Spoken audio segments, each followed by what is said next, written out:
Hi viewers, మనం వచ్చేసి 6వ తరగతి సింధు లోయ నాగరికత అనేటువంటిది చరిత్ర గురించి తెలుసుకోబోతున్నాము. టర్మ్ 1లో వచ్చేసి 2వ పాఠము చరిత్ర పూర్వయుగం గురించి తెలుసుకున్నాము. తర్వాత సింధు లోయ నాగరికత గురించి తెలుసుకోబోతున్నాము. ఆధునిక యుగమును మనము కంప్యూటర్ యుగం అని అందుము. ఎందులకు విద్యుత్ శక్తి కనుగొనబడిన తర్వాత కంప్యూటర్ ఒక ముఖ్యమైనటువంటి సాధనంగా భావించబడుతున్నది. నేటి ప్రజలు కంప్యూటర్ని ఎక్కువగా ఉపయోగించుతున్నారు. కావున ఈ కాలమును కంప్యూటర్ యుగమని అనుచున్నాము. కాబట్టి ప్రతి ఒక్కరి చేతిలోనూ కంప్యూటరు, మొబైల్స్లో కంప్యూటర్ అనేటువంటిది వచ్చేసింది. కాబట్టి మనం ఎక్కువగా మొబైల్ని ఉపయోగిస్తూ ఉన్నాము. కంప్యూటర్ యుగం అని కూడా చెప్పవచ్చు దీన్ని. ముందు పాఠంలో మనము ప్రాచీన మానవుని గురించి తెలుసుకున్నాం. ప్రాచీన మానవుడు ఏ విధంగా ఉంటాడు, అతని యొక్క కట్టుబట్టలు ఏంటి, ఏ విధంగా ఉండేవాడు అనే గురించి తెలుసుకున్నాము. ప్రాచీన మానవుడు రాతిని ఉపయోగించినప్పుడు కాలమును శిలాయుగం అని పిలువబడుచున్నది. మొట్టమొదట మానవునకు తెలిసినటువంటి లోహము రాగి, అందువలన ప్రాచీన మానవుడు రాగి మరియు రాతిని ఉపయోగించేవాడు. కావున ఈ కాలమును రాగి శిలాయుగం అని పిలువబడుచున్నది. ఈ కాలంలో భారతదేశంలో అతి పురాతనమైనటువంటి నాగరికత అయిన సింధు నాగరికత వెలిసినది. ఈ నాగరికత భారతదేశపు మొట్టమొదటి నాగరికత అని చెప్పవచ్చు.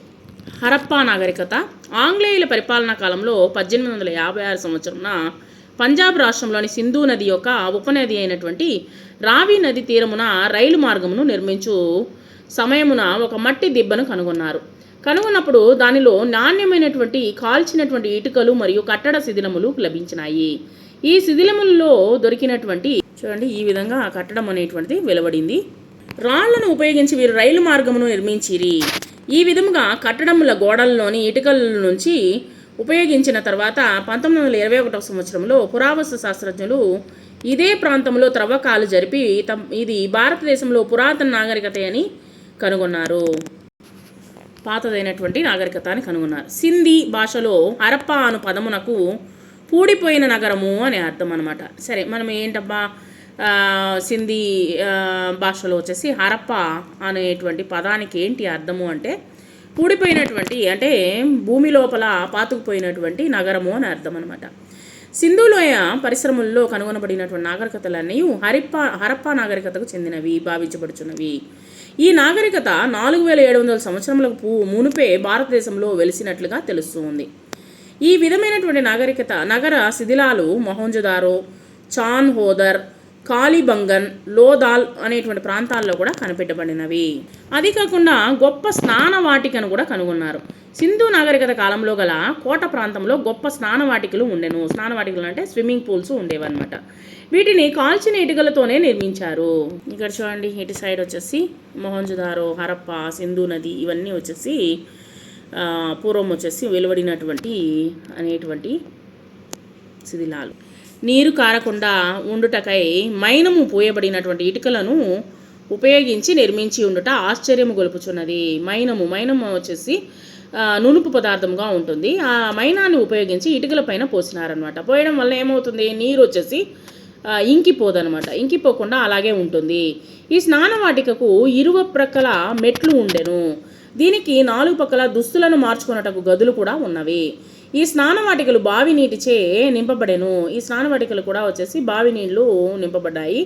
దీనిలోని మురికి నీటిని బయటకు పంపుటకు ప్రత్యేకమైన కాలువలను కూడా నిర్మించి ఉన్నారు. చూడండి, అప్పటికే మనకు వచ్చేసి ఎంత అడ్వాన్స్గా ఉన్నారు వాళ్ళు. సరే, భవన నిర్మాణాలు ఏ విధంగా ఉన్నవి? ఇండ్లు వరుసలో క్రమంగా నేర్పుతో నిర్మించబడి ఉండేను. 2 గదులు కలిగినటువంటి ఇండ్లు, బహుళ అంతస్తు భవనములు, సభా మందిరాలు, ప్రభుత్వ భవనాలు, ధాన్యాగారములు మొదలగు భవనముల్లో ఇటుకలతోనే నిర్మించబడినవి. ఇటుకలలో ఇండ్లలో సాధారణంగా కిటికీలు లేకుండెను.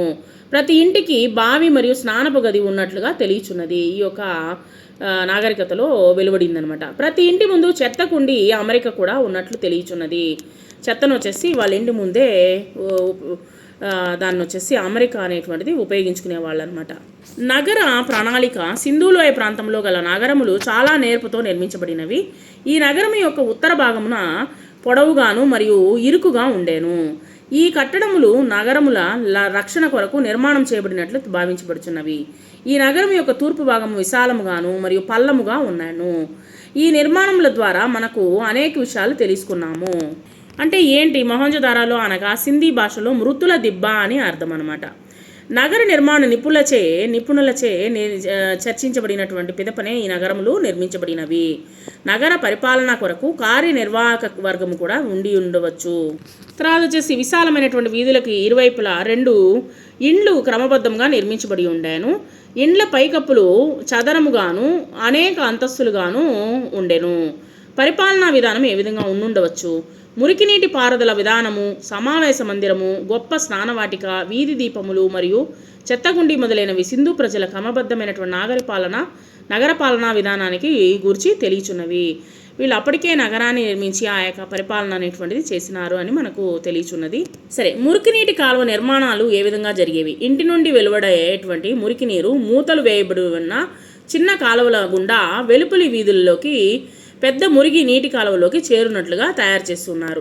ఈ కాలువలు శుభ్రపరచుటకు క్రమపద్ధతిలో మనిషి దిగు దారి ఏర్పరచబడి ఉండెను. అంటే మనిషి వెళ్ళి దాన్ని సరి చేసేదానికి కూడా, ఒక మనిషి దిగి పనిచేసేదానికి కూడా అవి ఏర్పాట్లు అనేటువంటివి చేయబడి ఉన్నాయి. మెట్లు కూడా ఉన్నాయన్నమాట.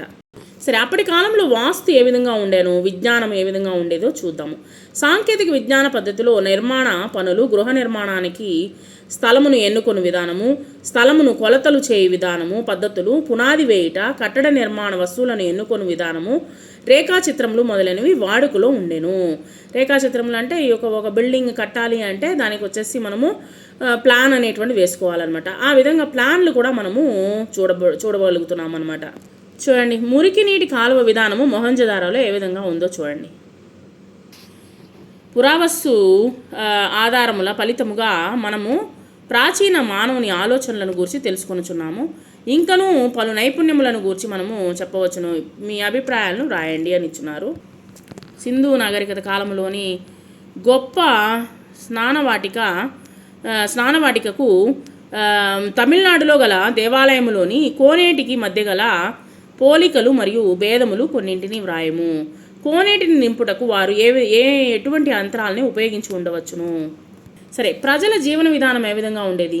గృహములు స్థానిక ప్రభుత్వ ఉద్యోగుల కొరకు వరుస క్రమంలో నిర్మించినట్లు తెలియచున్నది. అంటే వాళ్ళు ఇప్పుడు మనము పోలీస్ వర్కర్స్ ఉన్నారు, వాళ్ళకి వచ్చేసి పోలీస్ పనిచేసే వాళ్ళకందరికీ క్వార్టర్స్లు ఏ విధంగా కట్టిస్తారో, ఒక ఫ్యాక్టరీకి పనిచేసేటువంటి వర్కర్స్కి ఏ విధంగా అయితే హౌసెస్ కట్టిస్తారో ఆ విధంగా వచ్చేసి స్థానిక ప్రభుత్వము ఉద్యోగుల కొరకు వరుస క్రమంలో నిర్మించినట్లుగా కనిపిస్తూ ఉన్నాయి.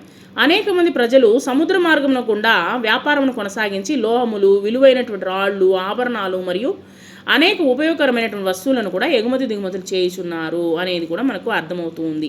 ఇక్కడ చూడండి, గడ్డంతోనున్న మానవుని సున్నపు రాతి విగ్రహం అన్నమాట ఇది.